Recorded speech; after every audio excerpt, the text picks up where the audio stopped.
Waking up with a face that feels like a heavy, waterlogged sponge is enough to make anyone hunt for a miracle cure.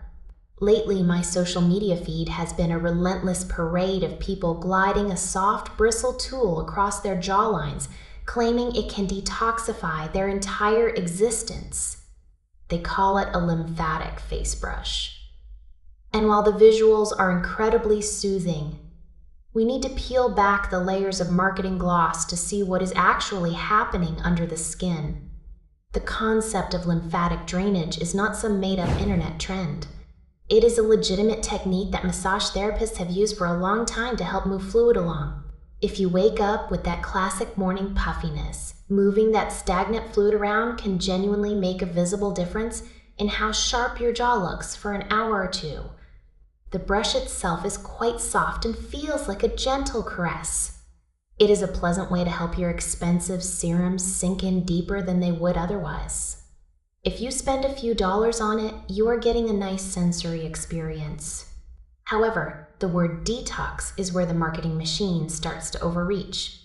Your lymphatic system does move fluid, but it is not a trash disposal for your skin cells. Your liver and your kidneys are the heavy hitters doing the real internal cleaning. Any claim that a little brush is flushing toxins out of your pores is just fancy talk designed to sell more units. The depuffing effect is real, but it is also fleeting. You are essentially just shifting water from one side of your face to the other. Within a few hours, gravity and biology will bring that fluid right back. There is also a hidden risk that nobody seems to mention in those 60-second clips. If you have sensitive skin, or you are currently dealing with an acne flare-up, dragging those bristles across your face is a gamble. You risk causing tiny micro tears or general irritation that will leave you red rather than radiant. Here is the part that might save you some money. The magic is not in the brush itself. The magic is in the technique of stroking towards your neck to encourage drainage. You can achieve almost identical results using your own clean fingers for absolutely $0. The brush is a tool for a ritual, not a biological necessity. It is not a scam because it does perform a mild physical function, but it is certainly not a permanent sculpting solution. If you love a relaxing 5-minute morning routine and your skin is tough enough to handle the friction, it is a fun little luxury. But if you are expecting a surgical transformation or a deep biological detox, you are buying into a fantasy. This specific brush capitalizes on the very human desire to see an immediate change in the mirror.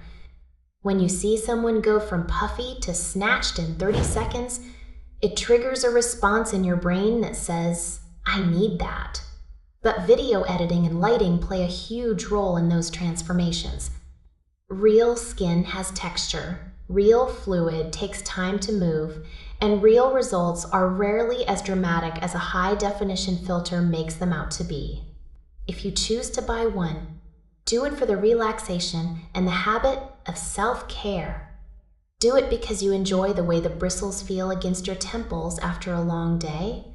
Just do not expect it to replace a healthy diet, good sleep, or professional dermatological care. We have to be smarter than the algorithms pushing these gadgets. Understanding the difference between a temporary fluid shift and a permanent change in bone structure or fat distribution is the first step in being a savvy consumer. In the end, the most powerful tool you have for your skin is knowledge and perhaps a bit of cold water in the morning. It is all about managing expectations while enjoying the small rituals that make us feel good in our own skin. Regardless of the viral hype, your own hands are often the most effective tools you own. Stay curious about the science behind the beauty trends. It will save your skin and your wallet.